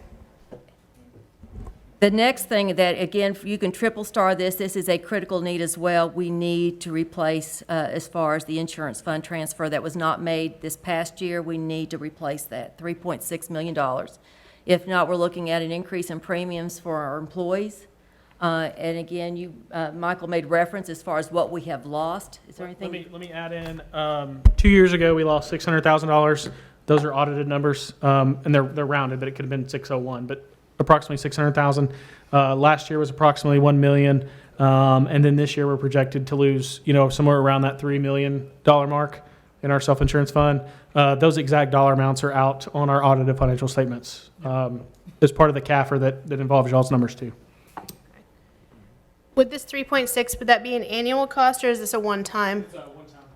So, okay, so. We deferred it last year, we need to replace it. Our budget Right. this year, if you remember me pointing out when I was going over the regular instruction budget, how that number jumped from about 4 million to 7 million. We're fully funding that per employee this year, but that doesn't make up for the past 2 to 3 years that we did not fully fund. Okay, So it's a non-reoccurring, that's why I have it listed as non-reoccurring. We've been Right. kind of briefed on that before. For the last couple of years, we've been briefed on that a lot. And a lot of times, the audited financial statements show that trend as well, show that $600,000 loss, the $1 million loss, and they'll show it again this year. And it's not just me saying that, they're gonna be on the audited, on the consolidated annual financial report. right. Okay, so once we plug that hole this year, I just want to make sure I'm understanding this. With the 3.6, then you're caught up in the insurance fund, and we don't have to, It replaces what we Fund it did not again? put in. or is there going to be additional funds that need to go in? And again, this is something, when you're even looking Okay. at the loss that Michael's referring to, you can have catastrophic events. That's bar something, like, because we're self-insured, just like y'all are at the counties. Right. Somebody has to have, if you have enough people hit that stop-loss policy, That's that's what's happening. unforeseen. Right, But again, like I said, this year, we're at $3.6 million potentially loss. If we had that from last year, we would be really close to breaking even. You want to break even on your self-insurance fund, Right. because you don't want to make a profit, but you don't want to lose money either. right. So we would be very close to that this year if we would have had that. Okay, thank you. The balance on the insurance fund, Michael? I don't have it. I mean, I can get that for you. I'll pull it up while Justin had a question. Yeah, I'm Can sorry. any of the ARP money go towards that? Excuse me, what the, The American Rescue Plan money? Can any of the funds of that go towards that? towards it, sustain, Any of our federal money cannot go towards that, no. Ours can't either. and see, I will and try to pull that up for you. And Justin, I gave that as an example, as for many of you that can't remember back in the day when we had the era dollars is what they were called. And it was the same thing, that it was a desperate time. It was right there at the height of the recession, 2008, 2009, I guess, somewhere in there, Aaron. And those dollars went out across the country, and it was very explicit: do not use them as far as to employ, as far as additional employment, to sustain positions, to sort of undergird where you've got a deficit. And there was such a desperation. A lot of county governments, as well as, public school districts around the country, did that. And when that money ran out, people were laid off, people were terminated, and then you had gaping holes in these funds.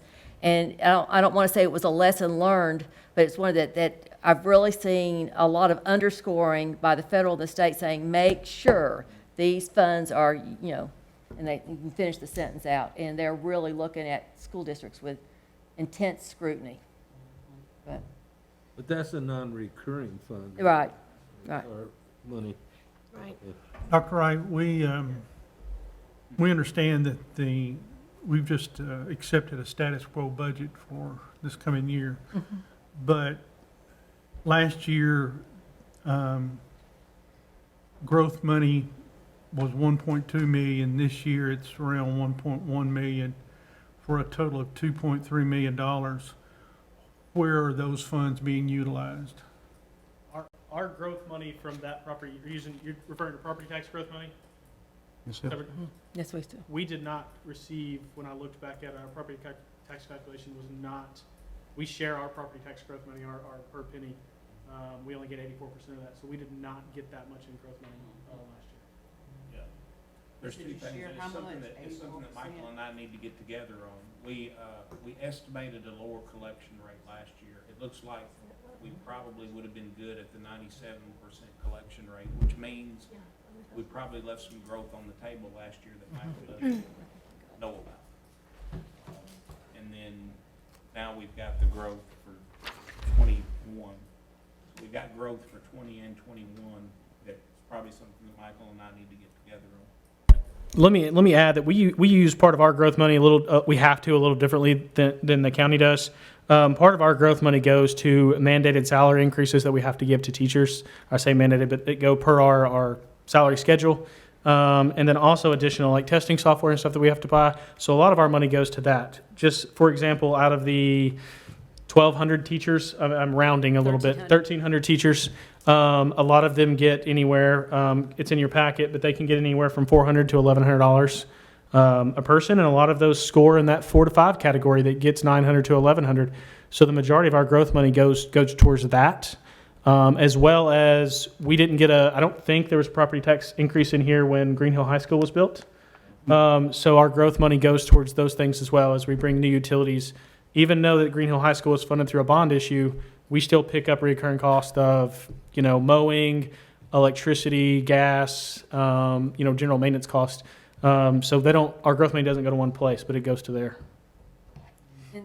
And again, we've had to remind, particularly with several groups that we've been talking to, as far as that split between the special school district as well, and how that works as far as the funding. And right now, I think the calculations would add about 84% for us in 16.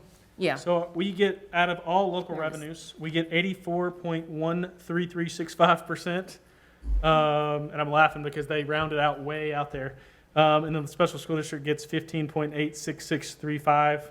But that we share all local revenues with that dollar amount. And much like our building programs, if we're building anything that comes within the K through 8, Gladeville Middle School would probably be the best example as far as what we had to borrow and what was actually used as far as to build the school. Wendell, I think it was like 9.2% went to the special school district.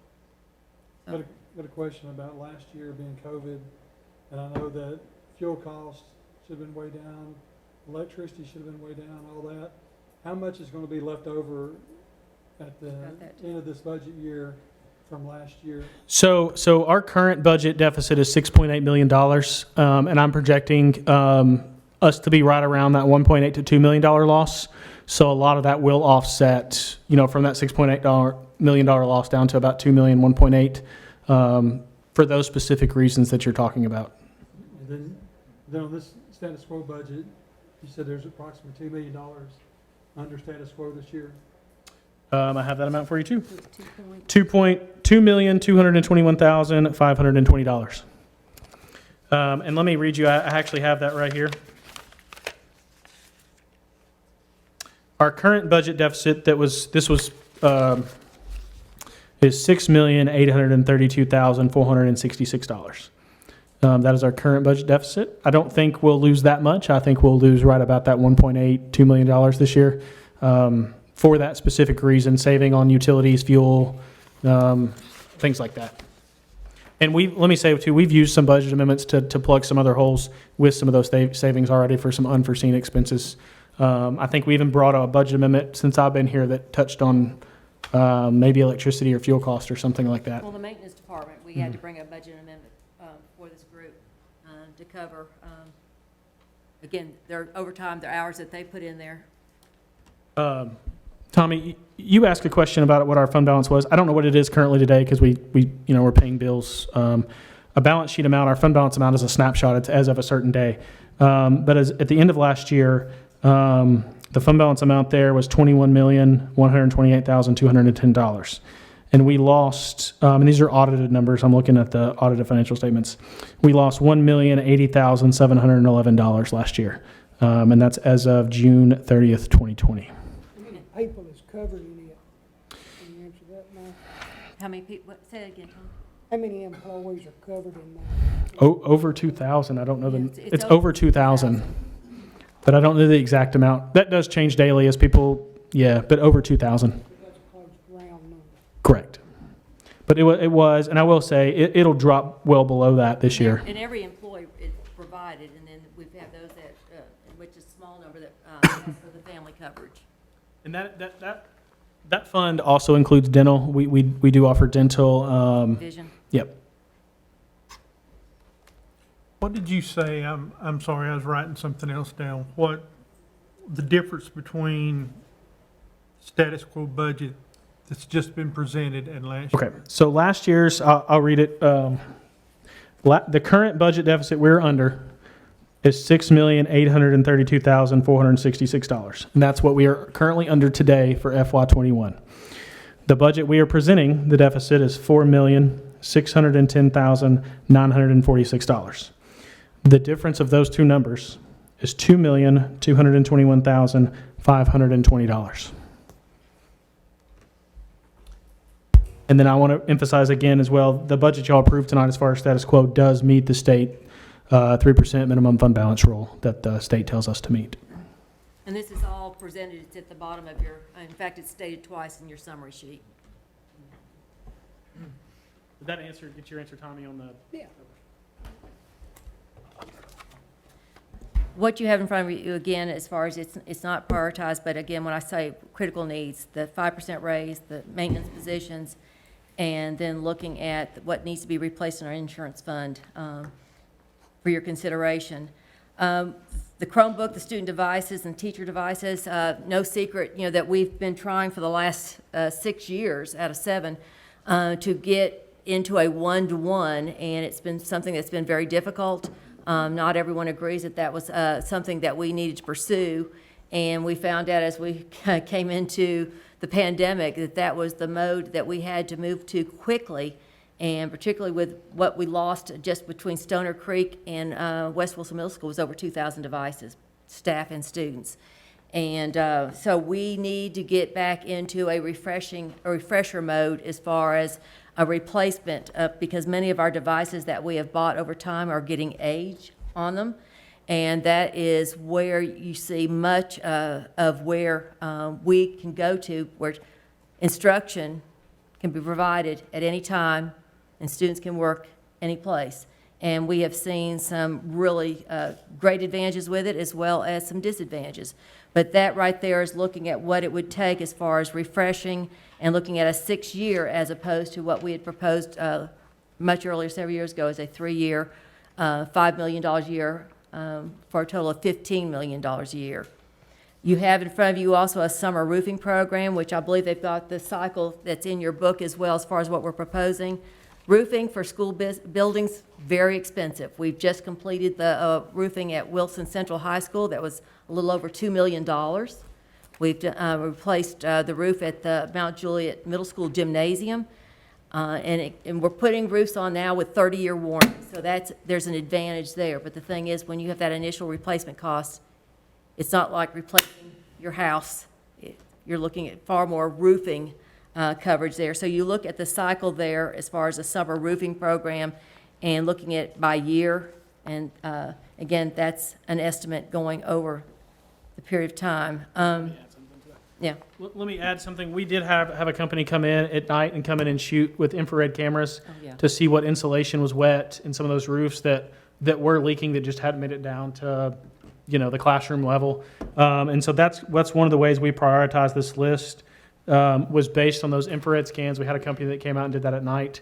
But that is how we kind of prioritize those schools. We back up one to the Chromebook. Is that something that we cannot get any of the grants that they're giving out right now? We are currently using grants to keep us there at 1-to-1, to get us there. And we do currently have plans with our both of our federal money to get us there. But those are one-time, non-reoccurring funds. And so we're trying to put a plan in place that'll allow us, not this year, but next year, going forward every 6 years, to replace so many devices. But yes, we are this year using. ESSER one that came out last spring, as far as it helped us buy PPEs and all the things as far as to get ready for the pandemic, also helped us replace that initial loss at Stoner Creek and West Wilson. ESSER two, which is the one that we did another upgrade of devices with that money, as well as some of the curriculum and other things that we needed. And when we move into ESSER three, which is not, we know that there's going to be a $12.5 million there. It's already stipulated that 20% of that has to go towards learning loss, and we have to get whatever we use approved by the state. So it's going to be one of those very difficult pieces, but we're also looking at textbook replacement. We're looking at some of the curriculum and instructional materials that we'll need to support that as well. So, and devices carry a lot of that on there as well. So the insurance won't cover any of that, with the loss of the schools? The school that we lost, the insurance should That was part of it. That's part of your FF&E as far as when you look at furniture, fixtures, and equipment. Correct. So they will replace some of it, okay. So the 6-year plan is the 1.3 million and the 600,000, that's every year? Correct. That would be, and I have the number of devices there. We currently, we'll be really close. We're at that 19,000 kids right now approximately. So that seems like a big number, but when you divide that, you're replacing over 3,000 devices a year, 3,600 devices a year. But you've got, we got to have about 20,000 in case as they break, kids break them and stuff like that. So we keep a little bit in inventory as they break them and stuff like that. So that's why that number is so high, is because, one per kid. And then we have approximately over 2,000, staff members, 2,500 staff members. And so that's one of the reasons we're trying to replace 500 staff devices a year. But yes, that would be reoccurring. We also have one of our industry certifications, William II, is the Dell Tech Crew that's been Dell certified. That also helps with not only the replacement but the repair as well. So that's been something that's been really instrumental this year. But considering everyone had a device this year, the loss and damage was not what we anticipated. It was minimal. Screens had to be replaced. Dr. Wright? Back to the roofing. I know ESSER 3, you can actually use it for maintenance. Is that something you could use? The thing that we're looking with ESSER 3, and again, it's going to be highly restricted, but they're focusing on air quality more than they're looking at. There's a few districts that are looking at it for roofing, but the roofing is, they've got a small number of schools. I guess that's the best way of putting it. Okay. There's supposedly another version of ESSER coming out, ESSER 4, that will be looking at facilities and air quality. So, but we don't know any more than that right now. Right. Let me add to that ESSER 3 money, we're using a lot of that to buy our curriculum. If you noticed in the budget, that on over had $0. So if we were to put a roof on there in place of that curriculum, because curriculum does not go towards learning loss. The State Department of Education says that does not go towards the 20% of learning loss. So we would have to put our curriculum on the needs assessment, if that makes sense. And we thought it was more important to buy the textbooks and curriculum than we did to put the roofs on there. And it's looking That makes at sense. adoption every 6 years. So if we can knock out ELA, if if we can, which is Right. 3.6 million, if we, or 3.5 million. If we can knock out the science, which will be a big adoption, and the math adoption's always expensive. So it's also looking future to, as far as from putting that in the budget. Okay. So it gets you about 3 years. Right, That's why okay. we used ESSER 3 was curriculum, because we put 0 in there for textbooks and curriculum in the budget. That makes sense. John, did you have a question? I was just on the roofing. I know since I've lived here, I've replaced my roof twice. My insurance paid for the whole thing. How's the insurance interface with, you have hailstorms, you have this? Are our roofs on our schools so tough that that doesn't bother them? And does the insurance cover any of the damage that happens from, say, hailstorms or anything? It just depends, and you know, much of when you look at how our roofing is constructed, Right. whenever we've had, whether it's wind damage, I mean, I'll pick on Wilson Central High School, because they've had more than their fair share Right. over the last 2 years coming through. And so we'll always have that inspection. It just depends. But then Wilson Central, their warranty was about to go out 20 years, and so that was a major replacement across the board. So it depends. Okay, it just depends how old the roof is, I understand. If you'll notice, a lot of those schools on the list, like Lakeview Elementary, I've been there, it's very, very old school. That doesn't mean that we don't have warranty claims on some of these roofs, or that we don't do insurance claims, but the insurance won't come and replace the whole roof. I understand. Yeah, so we do have warranty claims currently, and that's why you'll notice the years like kind of 5 through 9, you're getting in now where those are the schools without the 30-year warranties that are listed on there. And those aren't the entire roof at every school. Those are certain parts of roofs at school as we've patched those together over the years. And again, this is just a proposal because districts that I've been in before, as far as creating a 10-year cycle, so you don't have a big chunk that you have to replace at a time, but you know this is what's coming up, and you can budget accordingly. And so this is what we're proposing. If you'll notice the thing under land, we need to get our land inventory in place. When you're looking at right now over 13,000 approved units between the next 3 to 5 years, places that we anticipated 2 years ago as far as what we refer as our hot spots have shifted dramatically in such a way that when we look at particularly south of I-40, and particularly between Central Pike and Stewart's Ferry, we're seeing a really dense population, and one of the things that you can't always tell how old the kids are going to be, but you can always count playground equipment in the backyard. And so we're seeing a real strain and stress on Rutland Elementary, Gladeville Elementary, which, you know, ladies and gentlemen, we not only renovated but updated with close to 7 new classrooms 4 years ago. They're full. Mr. Luttrell did a walkthrough with Ms. Fox, the principal, last week, and we're down to closets and workrooms right now because every classroom, and they continue to grow. So we're going to have to look at some kind of relief, but we also have to get something in that land inventory. We have 54 acres right now on the backside of Jackson Hills subdivision that the plan there is an elementary and middle school footprint, but that's not going to be the highest need right now as far as constructing. So again, looking at elementary and the potential that you'll probably have a 6th high school within 5 years. And you need the property because what happens when you start looking when you need, you're at the mercy as far as what's happening with the developments there. So that's out there as well. I know in times past we've been very fortunate coming in front of commission, much like Jackson Hills, and you know, providing the request, and the commission has met that need. Now, going to Commissioner Stafford's question, and you look at that West Wilson Middle School repair rebuild, and if you look at the fine print, it says the gap to close increased capacity for growth. This is what we know. We are growing faster than we can meet as far as the need. While we're in the midst of building 2 new schools, the possibility that if we expand as far as looking at what we could enroll as far as capacity within a school for approximately $10 million, would that be something that the commission would want to look at to offset 2 to 3 years of building an additional school. It buys time. And we've put that in there just as a placeholder as far as what we would do to expand capacity while we're building essentially 2 new schools. The possibility as far as looking at Gladeville Elementary School. The possibility if you were to put another wing to offset building for 2 to 3 years, an additional elementary school. Again, this is something for this commission to think about.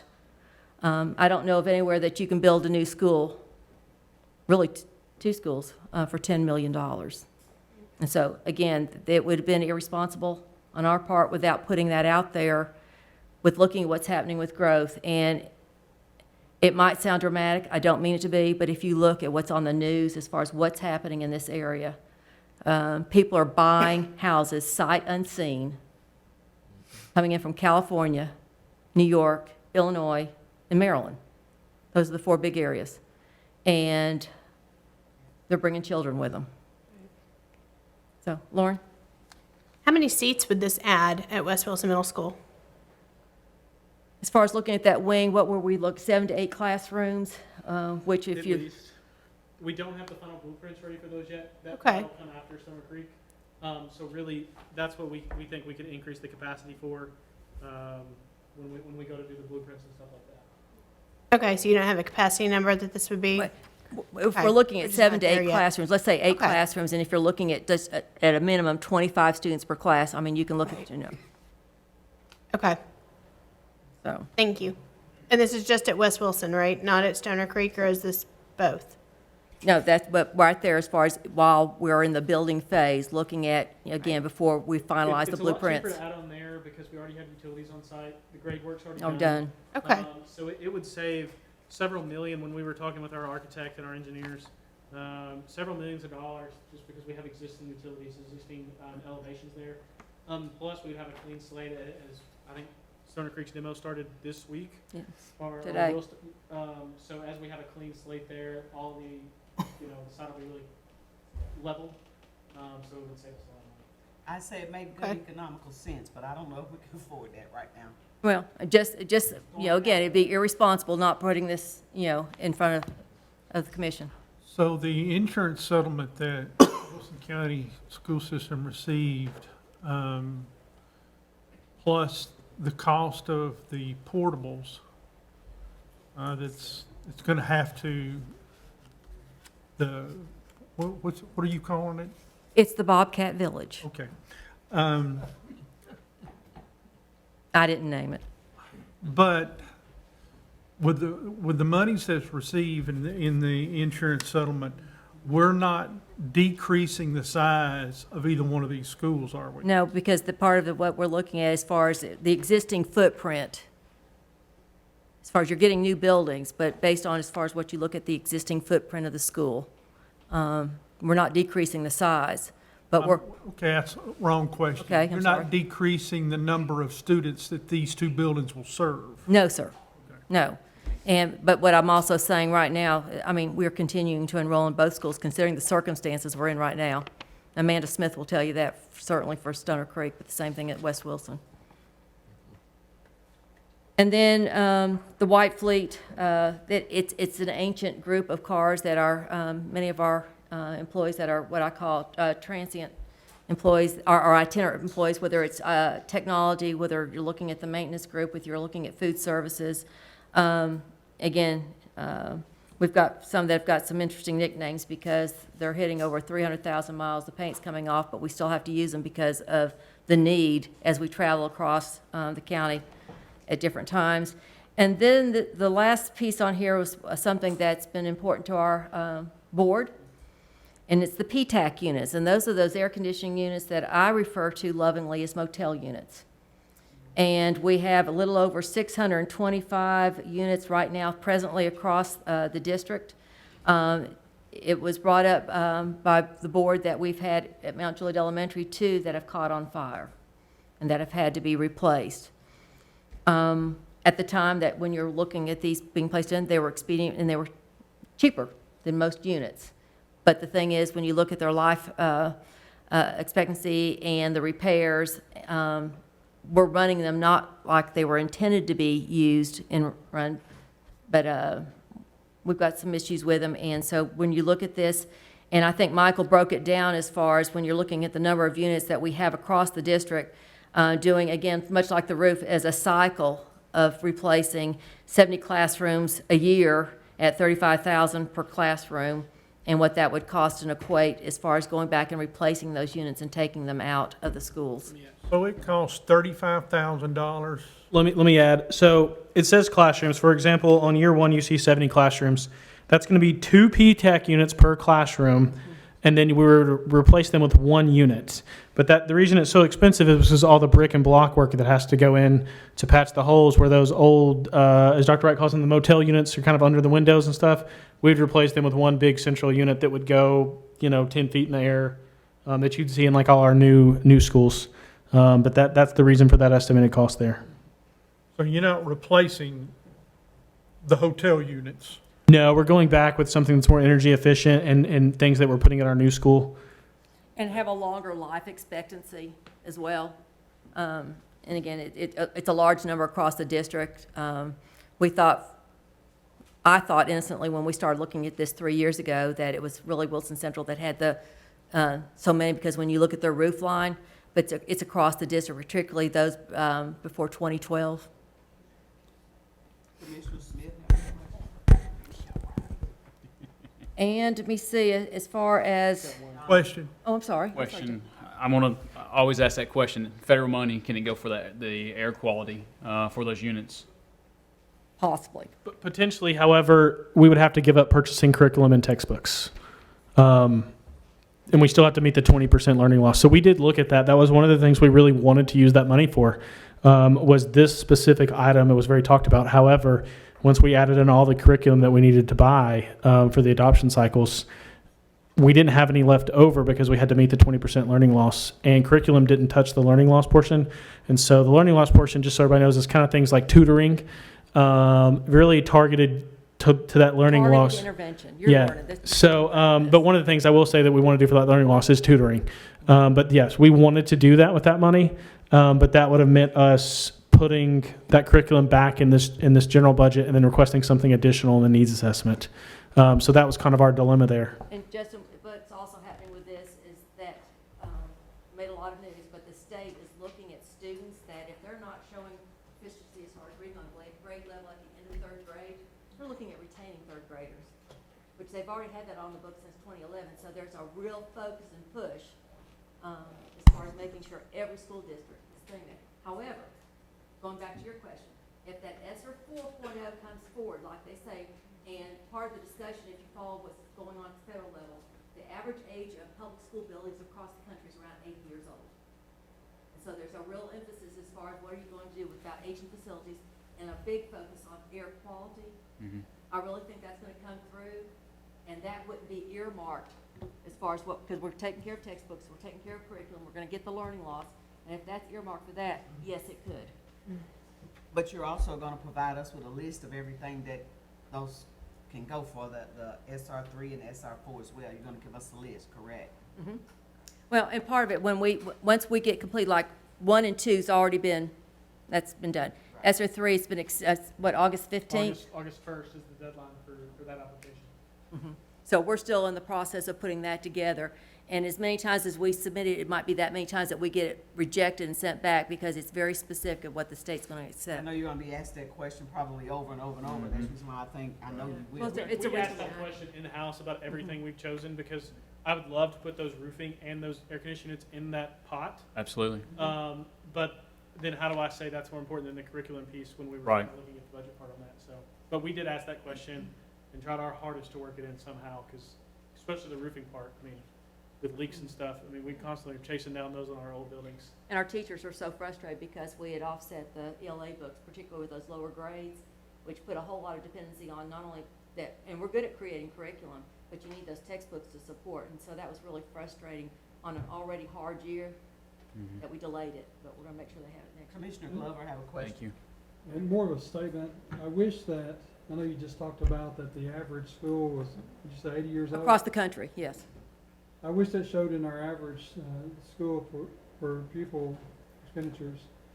That I know since I've been on the commission for the last 11 years, that we have built school after school after school. And remodeled, But and none of remodeled. that shows on this. I just wonder how we compare to all the other counties. That's what I'm across the- saying. You can't, when you look across the state, there is nothing like what you see in Wilson County when you look at not only as far as the remodeling, repair, upgrades. We have 2 schools right now that need dire attention, Lakeview Elementary and Watertown Middle School. But when you look at all the campuses, that's pretty good. But when you look at, as far as, again, the upkeep and the repair, that we're lagging a little bit. But our oldest high school right now is 20 years old. You don't see that anywhere. So, I mean, it's outstanding. But the thing is that when they look at that piece as far as, it's your operating budget, that 5% raise, when you look at those maintenance, all that would build up your operating budget as far as, because that becomes support. I understand that, Yeah, but but I'm I just agree. saying that it's more than just this 8271 Oh, that we're putting into the school system. And like, I agree, but that, your capital planning doesn't go into it, then it's been extraordinary in Wilson County. There's no debate on that. So. Let me see, is there anything that you want to add as far as? And that's the needs, and I think, Need a motion? you've got, Just, okay, I'm sorry, Justin. question. Sorry. Keep forgetting to turn over this. I know. I've got a question, and to kind of rewind, I know that we took leftover bond money from Gladeville Middle School, 1.9 million, to go towards West Wilson Middle School for the bathrooms, for the outdoor facilities. I know the tornado hit, and we didn't have a chance to spend that 1.9. Where is the 1.9, and can we use that money? The money that, now this is before I got here, but I will add that the athletic facilities, the bathrooms, I don't know if I'd call it an actual field house, but really it's a field house out there, is nice. It's very nice. It has been completed and it's ready for use. And the fields are too. What's there, it's done already. Correct. There was no damage from the tornado? No, so there was some insurance repaired some of the field work, but that money that was put aside, that was repurposed for that bathrooms, it's over there next to the bus shop for the concession stand, the indoor field house. It was done, and that's done. But when that tornado came over, it must have, some of the work that had already been completed. Right. Took that, plus the Okay. bus shop behind it with the buses. Oh, okay. But that is completed. The fields are ready to go. Football field, baseball field. They need to be mowed. Other than that, they're ready to go. So, and some line striping and stuff, but that facility is ready, bathrooms and all. Okay, so it wasn't damaged, good. Well, it was damaged, but it's already. It was fixed. It's finished, Yeah. okay. I'll make the motion for budget to accept the needs as presented. Second. All those in favor? Well, wait a minute, Do education first. budget, or for, we gotta do education Go ahead, first. accept education. I make a motion for education, we accept the needs. Second, education. All those in favor say aye for education. Aye. Aye. All opposed, same like sign. Okay, we have a motion for budget to accept. Is there a second? Second. Any questions or concerns? All in favor say aye. Aye. Any opposed? So we'll get a citizen. Thank you very much. Okay, Very informative. Appreciate our school board members being in presence tonight. Thank you for being here. I need to make a motion to adjourn the education meeting. Motion to adjourn. And thank you for your patience.